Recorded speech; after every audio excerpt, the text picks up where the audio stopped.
माठारू मूर्ख के बाजन अछई ए तिनी भुवन तपसा धने घोर बने बंचीब दुख शोक मने स्वभावे वृद्ध देहे आसी जेबे जन्मीब रोग राशि जोग धारणा परिकली निज शरीरे अग्नि जाली पंचपराण निज पिंडे होम करिब अग्निकुंडे हेमंते जोग अवधारी अंते मिलिब विष्णुपुरी जहार पूर्व भाग्य बसे वैराग्य पूजे विश्वासे ताहाको इह परलोके दिशई नाना दुख सुखे देवी सकल त्याग करी सन्यास रूपे दंड धरी गुरु वचन दृढ़े धरी आचार्य भावे पूजा करी दक्षिणा करी सर्वधन तोषिब आचार्यर मन होइब निरपेक्ष मना छाड़िब संसार वासना बने पशिब तप अर्थे शुण उद्धव एक चित्ते जेबे सन्यासी तत्व ज्ञाने चित्त निवेशी शुद्ध मने मोर चरण दृढ़े धरी जोग साधिब तप करी ताहाकु देव गणे आसी अशेष विघ्न परकाशी मोहिनी बेशे स्थिरी रूपे मिलंती ताहार समीपे माया रे करी अंग संग तप करंती तार भंग आंभर संग छाड़ी एके किंपा जीव विष्णु लोके एते विचारी देव गणे विघ्न करंती अनुक्षणे यद्यपि संसार व्यवहार लाजे नहिब दिगंबर तेबे कौपिन वस्त्र धरे त्रिदंड कमंडल करे दृढ़े संन्यास रूप बहे हेले सकल पाप दहे दृष्टि पवित्र पादन्यास वस्त्र पवित्र जल ग्रास वाक्य पवित्र कही सत्य मन पवित्रे थिब नित्य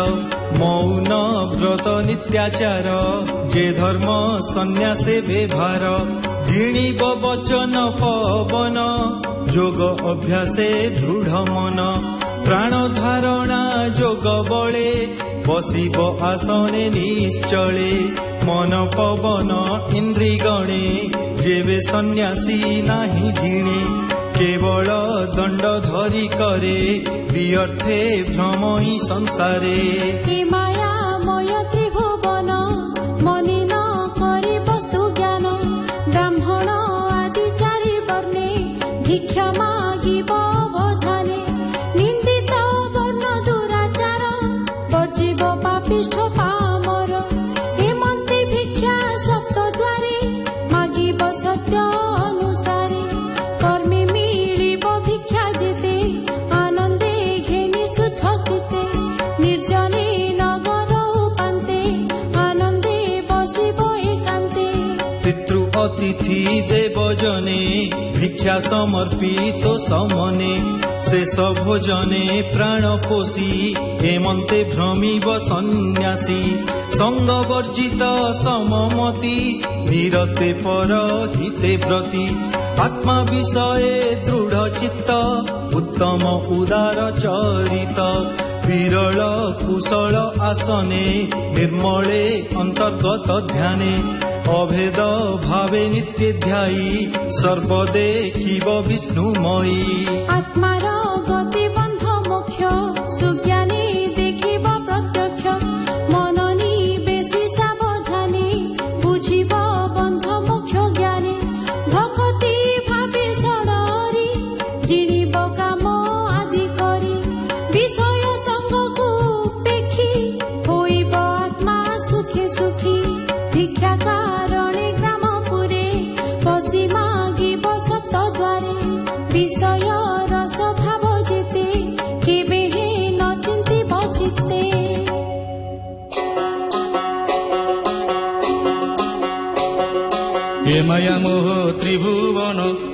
करी वस्तु ज्ञान इंद्रिय गुणे आसकत मोहि भ्रमेव जे पंडित चित्तु संशय अभिमान तेजी करिब आत्मध्यान ज्ञान भक्ति निष्ठा पर नित्य जे विश्वास मोहर सकल भूते अनपेक्ष ज्ञान वैराग्य गुणे दक्ष सर्व आश्रम धर्म तेजी मोर चरण दृढ़े भजी पृथ्वी करी पर्यटन छाड़िब आश्रम लक्षण नाही ताहार अवशेष कर्माधिकारे प्रवेश बालक प्राय ये संसारे भ्रमई आहार व्यवहारे भले जानई सर्वधर्म जड़र प्राय करे कर्म बातुल प्राय कहे बाणी अंतरे सर्वधर्म जानी अंतरे थिब वेद मते न पशि पाषण्डंक पथे प्राणी की न करिब हिंसा तेजीब वाद तर्क भाषा नथिब प्रिय पक्षपाती प्राणी भल मंद मते अंगरे ईश्वर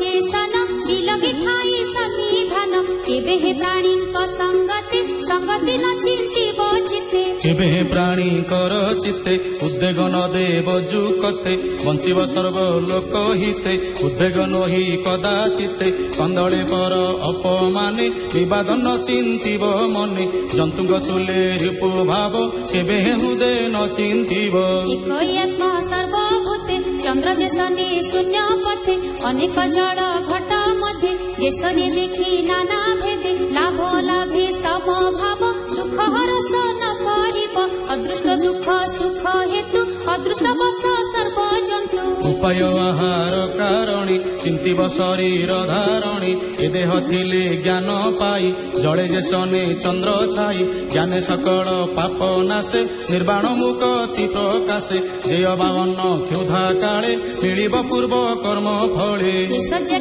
वस्त्र लाभ दैवे जेय बाघटिब ताहा संतोषे भोग करी कर्म साधिब देह धरी स्नान शौच आचमन जे नित्य विधिर विधान भाव भाव एक करी साधिब मुनि दंड धरी जे नित्य कर्म दंड धरे से भल मंद न विचारे कर्म करिब इच्छा मते लीलारे ईश्वर जे मन्ते जे स्वर्गवास सुख भोग अन्ते दूरित दुख जोग एते विचारी चित्त स्थिरे वैराग्य जन्मे जाअन्तरे गुरु चरण सेवा करी तांक वचन सिरे धरी गुरु को विष्णु प्राय मणि सेवा करिब मन जानी गुरु वचन धरी चित्ते मोर भक्ति